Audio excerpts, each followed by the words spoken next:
Ready-made pole rigs are great these days, but eventually you're going to want to learn how to tie your own rigs. So keep watching and I'll show you how. We're going to tie our own pole rig. What do we need? First thing we need is a float, which is this here.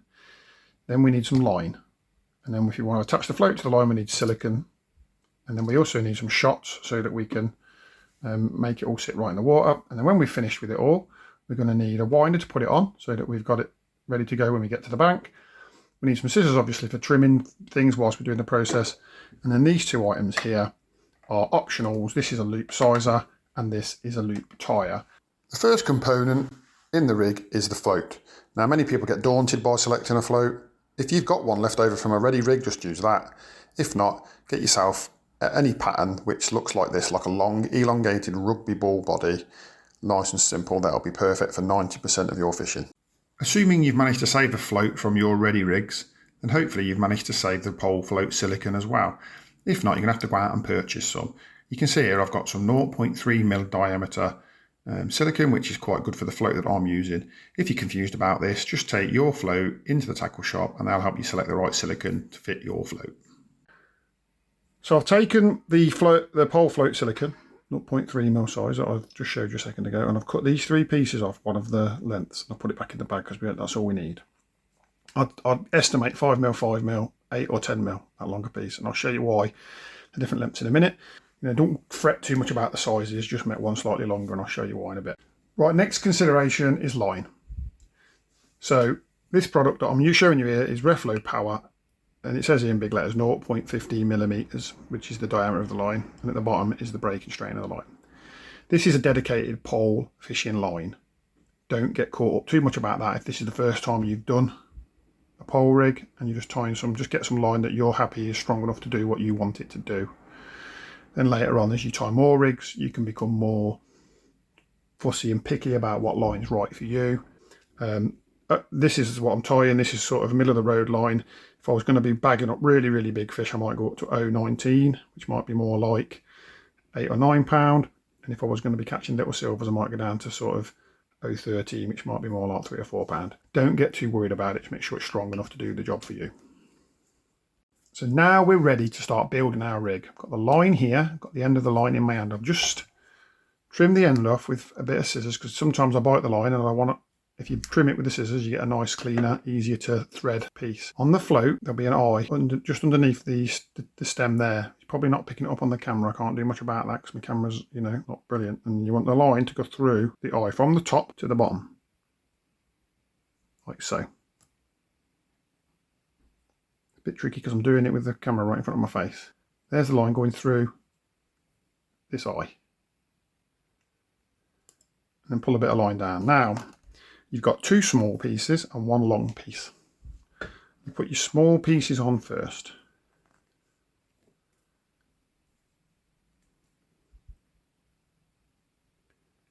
Slide your small pieces. It's a lot easier than I'm making it look because I'm trying to do it from behind the camera. Okay, slide a small piece on. And then slide it onto the, while the line's still through it, slide it onto the stem of the float.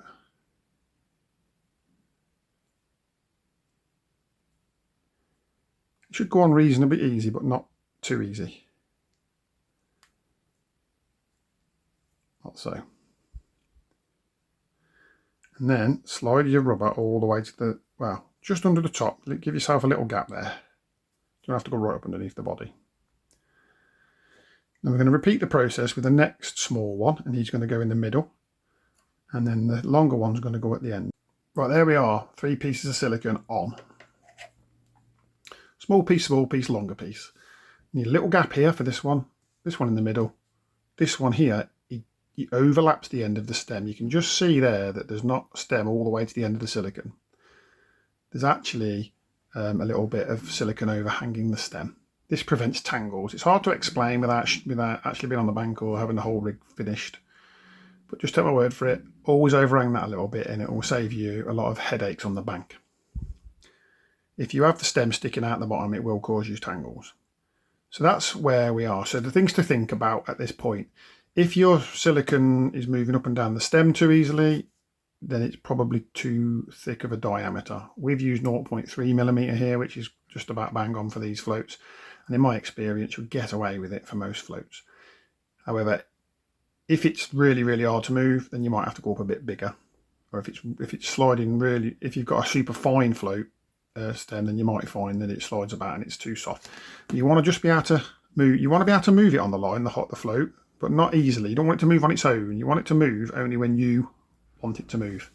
And also, if you've got the silicone left over from your ready rig, you know that it's right already. So now we've got to think about attaching a hook. So I mean, you could just tie a hook on. If you've got experience with eyed hooks, you can just tie an eyed hook on using whatever knot you like. Or if you want to put a spade end hook and you know how to tie a spade ended hook on, you can do that. What I do with my rigs is I tie a little loop and I attach hook lengths loop to loop. Now the reason I do this is because I always like to have an ever so slightly weaker hook length than the rest of the rig. So my hook length won't be as strong a line as this, so that if anything breaks, it's the hook length and I only lose a hook. I don't lose, you know, my floats, which are like £3 each. And also, if it gets broken, I can just put a new hook length on really quickly, and I know that my rig is fishing the right depth all the time. So it's wise to use a hook length wherever possible. Right, so we've got some nice thick line here that's hopefully showing up on the camera a little better than the thin pole line was. Here's the end of the line. So imagine that my right hand would be the end of the rig and my left hand would be where the float would be. So what you do is you make a loop in the line, like so. You've got doubled up length of line in your fingers. And you put the right side behind the left side, pinch it. And then you twist it again and keep it pinched. And then this piece, can push through there, and then as you tighten it up, there's your figure of 8 that we talked about. It's called a figure of 8 loop. Now you can see how it makes a figure of 8 and it pulls up. Now don't worry if you didn't catch that. You can replay it back to yourself a few times if you want, but also on my channel there's a video all about how to tie figure of 8 loop knots. Also, you don't really want to loop this big. Smaller loop would be nice. It's not massively important, but it's nice to have a smaller loop. This is where this tool comes in, and I've got other videos on my channel which I'll give you links to as well on how to use these tools to tie a loop or to size your loop. So if you found that hard to follow, you could use a loop tire. Take a look at the loop tire. It's a weird shape on the end,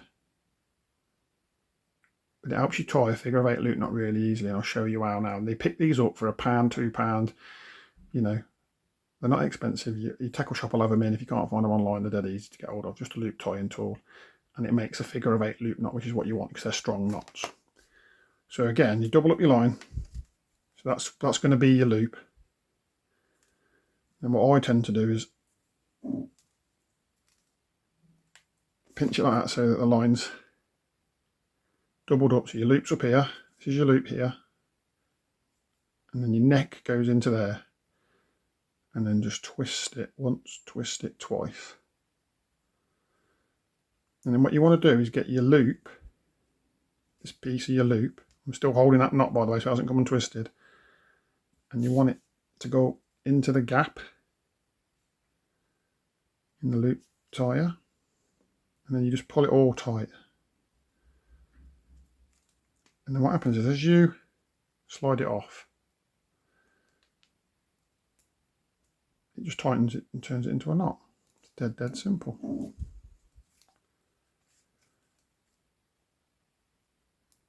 So hopefully you captured that. If you didn't, don't worry, there's loads and loads of tutorials about how to tie a loop in the end of your line. Right, back to the rig. We've got our float, we've got our loop for putting our hook length on. Like I said, if you want to, just tie a hook straight on, no problem.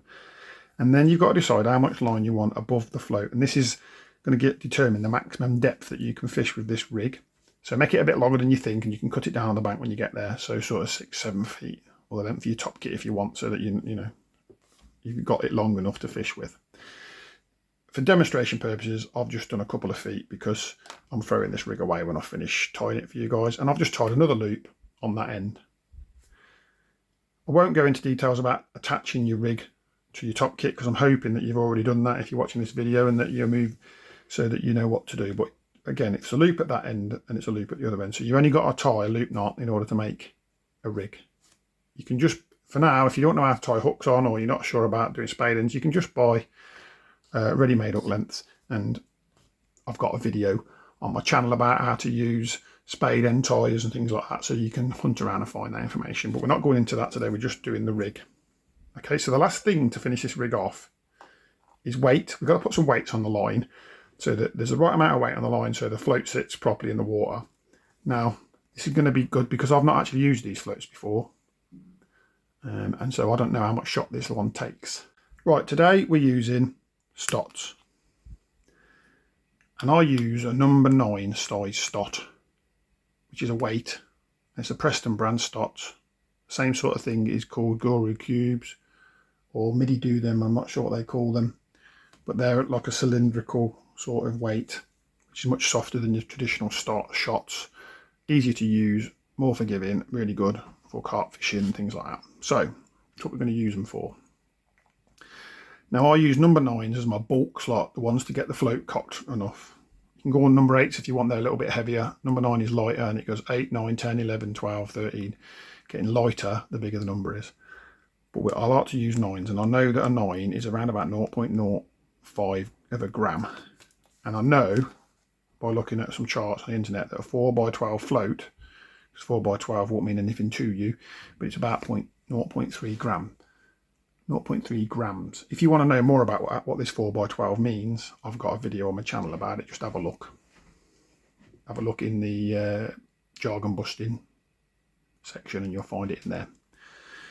It's too much detail for this video. So I'm going to apply 6 of these to the line, and hopefully that'll set this float right, and we're going to test it. But let me just let me just show you what I do. Well, it's really difficult for me to show you actually because I'm not going to have, I'll be able to get it on camera. They're the Stotts there. Okay, and what you got to do, got to apply them one at a time, and you've got to get the line, it's really difficult to do because I can't really see it, into the groove. Hopefully that's showing up, and then you got to pinch it. You can use pliers and pinch it onto the line. I use my teeth. I'm not advising you to use teeth because it's lead, but I do use my teeth. I'm not going to show you that because I can't on the camera, but you just squeeze it until the slot closes up. That is on the line now. The beauty with the Stotts are you can move them up and down the line gently, not fast because you'll heat the line up and damage it, but it doesn't damage the line if you move them slowly. Okay, I'm going to put 6 of those on as a start point, and then I'll show you how to test whether or not that's enough. Right, I'm back. I've got 6 on the line. What I'm going to do is I'm going to pull those 6 one at a time. Don't pull more than once. Right down to the knot on the loop. One at a time and slowly. You don't want to be generating heat from the friction. Damage that line. This is something to be said every time you move Stotts on your line, and you can wet the line as well, is helpful. But I'm not, like I said, I'm not doing spitty things on my channel. Okay. And then I'm going to pull the line so that shots are just underneath the float. What I've done is I've got hold of an old 4-pointer, swilled it out so it's not all milky and horrible. I've chopped the top off and I've filled it up to water as much as I can. Hopefully that'll be just enough, it will. Okay, if you might need a deeper container if you've got longer floats. You can get proper shotting tubes to do this from the tackle shop, but you don't need to. You can just improvise. What you do is you drop this into there and you see whether it sinks the float or not. So there we are, look. There's the shots going in. And the float goes down and it's taking it. Let me just see if I can move that back a bit so you can see what's going on there. Yeah, hopefully I'm not a bit steady. It's hard to tell from this angle, but I'm looking at it and I would say where my thumb is there, there's about that much, about there, there's about that much body sticking out of the water. So it's going to, if there's body sticking out of the water, or that much body sticking out of the water, you continue putting those bigger shots on. There we have it with 7 number 9 shots on it. I don't know if it's showing up on the camera very well, but the water level is just onto the bottom of the bristle. So I'll try and point just here at the bottom of the bristle. The first few millimeters are in. So now I'm onto this very sensitive tip, and I can start to add smaller shots until it sits to where I want it to sit. But what I don't do is I don't do that here. I only do that when I get to the bank, because the water will change from place to place, and when you take this to the next venue, you might stick out the water a bit more, because believe it or not all water is the same, has the same buoyancy dependent upon its mineral content. So just always shot it so that most of the float tip is out of the water, like that, and then you can add the little shots when you get to the bank, trim it down to where you want. Okay, and that is your rig ready to go. So obviously once you put your shot on, you need to spread it out how you want it to be. Here most people would do something like this, have a bulk, 2 droppers. Like I said, you might want another shot on this when you get to the bank, so you might just want to do a bulk and 1 dropper, like that, and then add your last bulk dropper here when you get to the bank, working out what size the best size for it is based on, you know, how the float's sitting. But once that's done, all you've got to do then is put this on your winder. Now, if you've had already rigs, keep the winders. If you haven't, you have to go out and buy winders. Okay, there's normally a hook. You can put the rig on and you can just wind it around a few times. And then with my winders, there's a little slider. And you can just slide the loop onto the catch there. If I can do it with the camera in the way.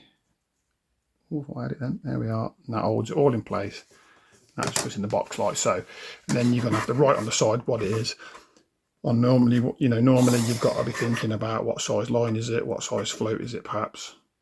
I mean, quite often I will just put the line size on because I can see what float it is. Okay, so that gives you hopefully a rough idea of how to tie a rig. Thanks for watching. This video has been aimed at beginners, but obviously there's a lot of gaps in information on this video. So if you want to know more about what all this jargon means on the side of this float, then watch the video here in the top left corner. If you want to know more about tying spade ends and hook lengths, watch this video up in the top right corner. If you need more information about tying figure of 8 loops and would like to know how to size them correctly and do them by hand, then watch the video down here in the bottom left corner. And if you want more information about selecting the right float for what you're doing, or how I go about selecting floats, then check this video out in the bottom right corner. Thanks again.